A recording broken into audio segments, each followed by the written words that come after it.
Hi, welcome to legal buddies. இன்னைக்கு நம்ம எந்த சட்டத்தை பத்தி பார்க்க போலாம் அப்படின்றத பார்ப்போம். ஷரியத்து சட்டத்தை பத்தி தான் பார்க்க போறோம். இது 1937 இருந்து நடைமுறையில இருக்கு. இந்த சட்டத்துல என்னென்ன செக்ஷன்ஸ்லாம் இருக்குன்னு பார்த்தோமா? இதுல மொத்தம் 6 செக்ஷன்ஸ் இருக்கு. அதுல 5வது செக்ஷன் மட்டும் ரிப்பீட் பண்ணிட்டாங்க. மீதி 5 செக்ஷன்ஸ் மட்டும் பார்க்க போறோம். அடுத்தது சட்டத்தோட முன்னுரையில என்ன சொல்லியிருப்பாங்க அப்படின்னா, முஸ்லிம் பர்சனல் லா அந்த சரியத்து சட்டத்தை வந்து முஸ்லிம்ஸ்க்கு அப்ளை பண்ணக்கூடிய ஒரு ப்ரொவிஷன்ஸை வந்து இயற்றணும், அந்த சட்டத்தை இயற்றணும் அப்படின்னு சொல்லியிருக்காங்க. அடுத்தது செக்ஷன் 1ல வந்து இந்த சட்டத்தை எப்படி சொல்லுவாங்க அப்படின்னா, த முஸ்லிம் பர்சனல் லா ஷரியத் அப்ளிகேஷன் ஆக்ட் 1937 சொல்லுவாங்க. ஷார்ட்டா ஷரியத் ஆக்ட் 1937 சொல்லுவாங்க. 2வது கிளாஸ்ல என்ன சொல்லியிருக்காங்க, இந்தியா முழுமைக்கு இந்த சட்டம் பொருந்தும்னு சொல்லியிருக்காங்க. செக்ஷன் 2ல என்ன சொல்லியிருக்காங்க, பர்சனல் லாவை முஸ்லிம்ஸ்க்கு என்னென்ன வகைக்கெல்லாம் வந்து அப்ளை பண்ணலாம்னு சொல்லியிருக்காங்க. ஒரு இடத்துல ஒரு வழக்கு அல்லது வழக்காறு இருந்தாலும் சரி, ஷரியத்து ஆக்ட் மட்டும்தான் அதை ப்ரிவேல் பண்ணும். ஷரியத் ஆக்டை மட்டும்தான் அப்ளை பண்ணும். அந்த வழக்கோ வழக்காரோ வந்து நடைமுறையில இருக்கிற மாதிரி நம்ம வந்து அதை பயன்படுத்திட்டே இருக்க முடியாது. எல்லா விஷயங்களும் ஒரு 11 விஷயங்கள் பத்தி சொல்லியிருக்காங்க செக்ஷன் 2ல.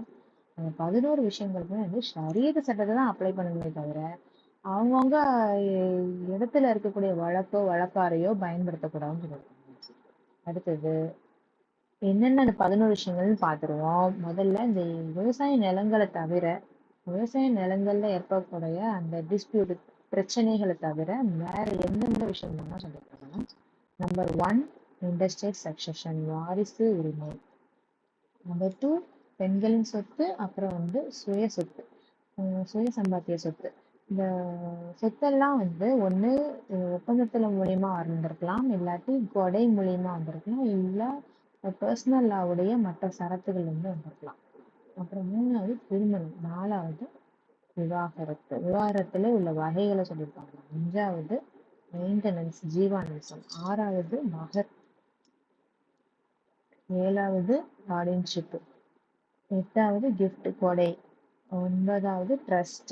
10வது ட்ரஸ்ட் ப்ராப்பர்ட்டி. 11வது வக்ஃப் இருக்கு. சரியா? இந்த 11 விஷயங்களுக்குமே வந்து எப்படி சொல்லியிருக்காங்க அப்படின்னா, அந்த பார்ட்டிஸ் முஸ்லிம்ஸா இருக்கிற பட்சத்துல சரியத்து தான் ரூல் ஆஃப் டெசிஷனா வந்து எடுத்துக்கணும்னு சொல்லியிருக்காங்க. சரியா?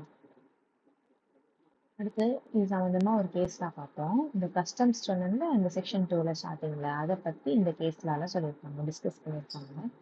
என்னன்னா, ஒரு நவாப் வந்து 2 கிராமங்களுக்கு வந்து தர்கா மஸ்ஜிதை வந்து அந்த பொறுப்புகளை கொடுத்திருப்பாங்க. ஒரு 4 குடும்பத்தினர் வந்து எடுத்து நடத்திட்டு இருப்பாங்க அந்த பொறுப்பை.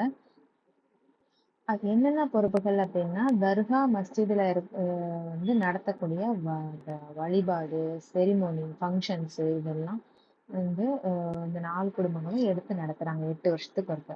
சரியா? அந்த விழாக்கள் மூலயமா, அந்த செரிமோனி மூலயமா வந்து கிடைக்கக்கூடிய வருமானங்களையும் பிரிச்சு எடுத்துக்கிடுவாங்க. ஸோ இதுதான் வந்து வழக்கமா இருந்திருக்கு. அதே மாதிரி அந்த ஊர்ல வந்து இன்னொரு வழக்காரும் இருந்திருக்கு. என்னன்னா, பெண்கள் வந்து இந்த விஷயங்களை எடுத்து நடத்தக்கூடாது. அதே மாதிரி பெண்களுக்கு அதுல இருந்து எந்த ஒரு வருமானமும் கிடைக்கத்தக்கது இல்லை அப்படின்னு சொல்லியிருக்காங்க. ஸோ இதுதான் அவங்களுடைய வழக்காரங்கள். அப்படி இருக்கக்கூடிய பட்சத்துல வந்து ஒரு நாள் என்ன ஆகுது அப்படின்னா, ஃபஹ்ருதீன், அந்த ஒன் ஆஃப் த ஃபேமிலி, இந்த 4 ஃபேமிலியில ஒரு ஃபேமிலி மேல் மெம்பர் பேரு ஃபஹ்ருதீன். அவர் இறந்து போன உடனே அவர் குடும்பத்துல வந்து விதவையும் 2 பெண் குழந்தைங்க தான் இருக்காங்க. அவங்க 3 பேருக்குள்ள டர்ன் வருது. அந்த விழாவை நடத்தி அந்த இன்கம்மை 4 பங்கா பிரிச்சு கொடுக்கறதுக்கு டர்ன் வருது. அப்போ அதை எதிர்த்து என்ன பண்றாருன்னா, அனதர் 3 ஃபேமிலியில ஒன் ஆஃப் த ஃபேமிலியில மேல் மெம்பர் என்ன சொல்றாருன்னா, முகமது யூனுஸ் வந்து என்ன சொல்றாருன்னா, பெண்களுக்கு இதுக்கு உரிமை கிடையாது, அதுதான் நம்மளுடைய வழக்கு அப்படின்னு சொல்றாரு. இதை எதிர்த்து சையது நிஷாவும் அவங்களுடைய அம்மாவும் வந்து கோர்ட்டுக்கு போறாங்க. கோர்ட்ல போயிட்டு அவங்களோட உரிமையை வந்து வாங்கணும்னு நினைக்கிறாங்க. அங்க சுப்ரீம் கோர்ட்ல என்ன சொல்லியிருக்காங்க அப்படின்னா, ஷரியத் சட்டப்படி பெண்களுக்கு வக்ஃபு விஷயங்களுக்கு உரிமை இருக்கு, வாரிசுதாரர்களா வருவாங்க, அவங்களுக்கும் உரிமை இருக்குன்னு சொல்லியிருப்பாங்க. அந்த வருமானத்திலையும் சரி, அவங்களால அந்த செரிமோனியை நடத்த முடியாட்டியும் சரி, வருமானத்துல 4 ஈக்குவல் ஷேரா பிரிச்சு அந்த குடும்பத்துக்கும் வந்து கிடைக்கணும் அப்படின்னு சொல்லியிருக்காங்க. இதுதான் இந்த கேஸ். அடுத்து Shayara Bano versus union of India கேஸ்ல வந்து என்ன சொல்லியிருக்காங்கன்னா, ஷயாரா பானுடைய ஹஸ்பண்ட் வந்து என்ன பண்ணியிருக்காருன்னா ட்ரிபிள் தலாக் வந்து சொல்லியிருக்காரு. அந்த விவாகரத்து நாமா மூலியமா வந்து ட்ரிபிள் தலாக் சொல்லி அவங்களுக்கு அனுப்பியிருக்காங்க. அதை எதிர்த்து மனைவி வந்து கோர்ட்ல வந்து முறையிடுறாங்க. இந்த ட்ரிபிள் தலாக் வந்து என்னுடைய ஃபண்டமெண்டல் ரைட்ஸை வந்து பறிக்குது அப்படின்னு சொல்லி. இதை பத்தி சுப்ரீம் கோர்ட் வந்து கான்ஸ்டியூஷன் பெஞ்ச் அமைச்சு அதுல வந்து விசாரிச்சதுல மெஜாரிட்டி ஆஃப் இந்த ஜட்ஜ்மெண்ட்ல வந்து என்ன சொல்லியிருக்காங்கன்னா 3-2 மெஜாரிட்டின்னு சொல்றாங்க. அதுல 3 ஜட்ஜ்கள் வந்து என்ன சொல்லியிருக்காங்க அப்படின்னா, இந்த தலாக்கே பித்தத்துங்கிறது ட்ரிபிள் தலாக்குங்கிறது வந்து அரசியலமைப்பு சட்டத்துக்கு எதிராக இருக்கு. இது ஃபண்டமெண்டல் ரைட்ஸை வந்து பறிக்குது. பெண்களுக்கு ஒரு ஆப்பர்ச்சுனிட்டி இல்லை. தன்னிச்சையா இது வந்து செயல்படுது. இது வந்து இந்த பிராக்டிஸ் வந்து அரசியலமைப்பு சட்டத்துக்கு எதிராக இருக்கிறதுனால இதை வந்து பின்பற்றவே கூடாது. இந்த ட்ரிபிள் தலாக்குங்கிற ஒரு பிராக்டிஸ் பண்ணவே கூடாதுங்கிறத வந்து அபாலிஷ் பண்ணாங்க இந்த கேஸ்ல. அதுவும் இல்லாம பார்லிமெண்ட் கிட்ட சஜஸ்ட் பண்ணாங்க, இந்த ட்ரிபிள் தலாக் சம்பந்தமா ஒரு லெஜிஸ்லேஷன் உருவாக்கியே ஆகணும்னு சொல்லி Muslim women protection of rights on marriage act 2009ங்கிற ஒரு சட்டத்தை கொண்டு வந்தாங்க. அந்த சட்டத்துல வந்து ட்ரிபிள் தலாக் ப்ராக்டிஸ் பண்ற ஒரு ஆண் நபரை வந்து பனிஷ்மெண்ட் கொடுக்கறதுக்கு வந்து அந்த சட்டத்துல வந்து ப்ரிஸ்கிரைப் பண்ணிருக்காங்க. அடுத்தது செக்ஷன் 3 பார்க்கலாம். செக்ஷன் 3ல வந்து ஒரு நபர் வந்து இந்த சட்டத்துக்கு கீழே கிடைக்கக்கூடிய பெனிஃபிட்டை வந்து அடையணும்னு நினைக்கிறாங்க அப்படின்னா அவருக்கு 3 கண்டிஷன் இருக்கணும். அந்த 3 கண்டிஷனும் சாட்டிஸ்ஃபை பண்ண மட்டும்தான் அந்த பெனிஃபிட்டை வாங்க முடியும்.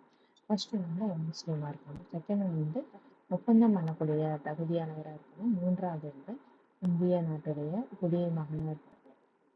இந்த 3 கண்டிஷனை சாட்டிஸ்ஃபை பண்ணா மட்டும்தான் வந்து அத்தாரிட்டி வந்து அவங்களுடைய அந்த கோரிக்கையை வந்து அப்ரூவ் பண்ணுவாரு.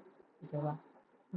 அது மட்டும் இல்லாமல் அந்த நபருக்கு மட்டும் இல்லை, அந்த பெனிஃபிட் கிடைக்கிறது அவருடைய மைனர் குழந்தைங்க மற்றும் அவங்களுடைய வாரிசுகள் எல்லாருக்குமே வந்து இந்த சட்டத்துக்கு கீழே வந்து அப்படியே ஆட்டோமேட்டிக்காக அந்த பெனிஃபிட் கிடைச்சிடும் அப்படின்னு சொல்றாங்க. அந்த செக்ஷன் 2ல வந்து நம்ம ஒரு 11 விஷயங்கள் பார்த்தோமா, அந்த 11 விஷயங்கள் போக மீதி 3 விஷயங்கள் சொல்லியிருக்காங்க. Adoption, wills, legacies. இந்த 3 விஷயங்களுக்குமே வந்து ஷரியத் சட்டம் வந்து இந்த நபருக்கு வந்து பெனிஃபிட் கொடுக்கும் அப்படின்னு. அடுத்தது 2வது சப்கிளாஸ்ல வந்து அந்த அத்தாரிட்டி வந்து அப்ரூவ் பண்ணாம ரிஜெக்ட் பண்ணிட்டாரு, ரெஃப்யூஸ் பண்ணிட்டாரு அப்படின்னா அந்த பெனிஃபிட்டை வாங்கணும்னு நினைக்கிற அந்த நபர் என்ன பண்ணணும் அப்படின்னா மேல்முறையீடு போகணும், அப்பீல் பண்ணணும். எங்க போகணும் அப்படின்னா ஸ்டேட் கவர்மெண்டால நியமிக்கப்பட்ட ஆஃபீஸர் கிட்ட போகணும். ஆஃபீஸர் வந்து இதை விசாரிச்சு இந்த நபருக்கு வந்து இந்த பெனிஃபிட் கிடைக்கக்கூடியதுதான் அப்படிங்கிற மாதிரி சாட்டிஸ்ஃபை ஆயிட்டாரு அப்படின்னா அவர் வந்து பிரிஸ்கிரைப்ட் அத்தாரிட்டிக்கு வந்து அக்செப்ட் பண்ண சொல்லி ஆர்டர் போடலாம்னு சொல்லியிருக்காங்க. அடுத்தது 4வது விஷயம் வந்து ஸ்டேட் கவர்மெண்ட் வந்து இந்த சட்டத்துக்கு கீழே வந்து ரூல்ஸ் மேக் பண்ணலாம்னு சொல்லியிருக்காங்க. அதுவே எது சம்பந்தமா ரூல்ஸ் மேக் பண்ணணுங்கிறத செகண்ட் சப் கிளாஸ்ல சொல்லியிருக்காங்க. எந்த அத்தாரிட்டி கிட்ட வந்து ஃபார்மை கொடுக்கணும், ஃபார்ம் எப்படி இருக்கணும் அப்படிங்கிறதையும் ப்ரிஸ்கிரைப் பண்ணக்கூடியது வந்து இந்த ரூல்ஸ்ல இருக்கு. கிளாஸ் பில வந்து என்ன சொல்லியிருக்காங்கன்னா இந்த ஃபார்மை கொடுக்கறதுக்கு எவ்வளோ ஃபீஸ் பே பண்ணணும், அந்த அத்தாரிட்டி வந்து ப்ரைவேட்டாக வந்து அட்டன் பண்ணி முறையை விசாரிச்சு அந்த பெனிஃபிட்டை வழங்குறதுக்கு வந்து எவ்வளோ ஃபீஸ் பே பண்ணணும், அப்புறம் வந்து அந்த அத்தாரிட்டி வந்து எந்த மேனர்ல அந்த ஃபீஸை வாங்கணும் அப்படிங்கிறத எல்லாமே இந்த கிளாஸ் பில சொல்லியிருக்காங்க. அடுத்தது 3rd சப் கிளாஸ்ல வந்து இந்த சட்டத்துல ஏற்றக்கூடிய ரூல்ஸை வந்து அஃபிஷியல் கெசட்ல பப்ளிஷ் பண்ணுங்கிறதுக்காக 4வது வந்து என்ன பண்ணணும்னு சொல்லியிருக்காங்க. இந்த ரூல்ஸை வந்து கண்டிப்பா ஸ்டேட் லெஜிஸ்லேச்சர்ல வந்து சப்மிட் பண்ணணும் அப்படின்னு சொல்லியிருக்காங்க. அடுத்த செக்ஷன் 5ல வந்து கோர்ட்ல விசாரிக்கக்கூடிய அந்த விவாகரத்து விஷயங்கள் பத்தி சொல்லியிருக்காங்க. அது வந்து என்ன ஆகுது அப்படின்னா dissolution of Muslim marriages act 1939 அந்த சட்டம் வந்து ஏற்றப்பட்டதுக்கு அப்புறம் வந்து இந்த செக்ஷன் வந்து ரிப்பீல் பண்ணிட்டாங்க. சரியா? அதனாலதான் செக்ஷன் 5 ரிப்பீல்டு இருந்துச்சு ஸ்டார்டிங்ல பார்த்தோம். அடுத்து செக்ஷன் 6ல வந்து இந்த சட்டத்துக்கு முரண்பாடா இருக்கக்கூடிய ப்ரொவிஷன் அண்ட் ரெகுலேஷன்ஸ் இதெல்லாம் வந்து என்னென்ன ப்ரொவிஷன் என்னென்ன ரெகுலேஷன்ஸ்லாம் வந்து ரிப்பீல் பண்ணியிருக்காங்க அப்படின்னா செக்ஷன் கிளாஸ் 1 கிளாஸ் 7 வரைக்கும் வந்து கொடுத்துருக்காங்க. அதில் கிளாஸ் 3 வந்து ஏபியில் இருக்குது. ஓகேவா, இவ்வளோதான். செக்ஷன் 6ஓட இந்த வீடியோ முடிஞ்சிருச்சு.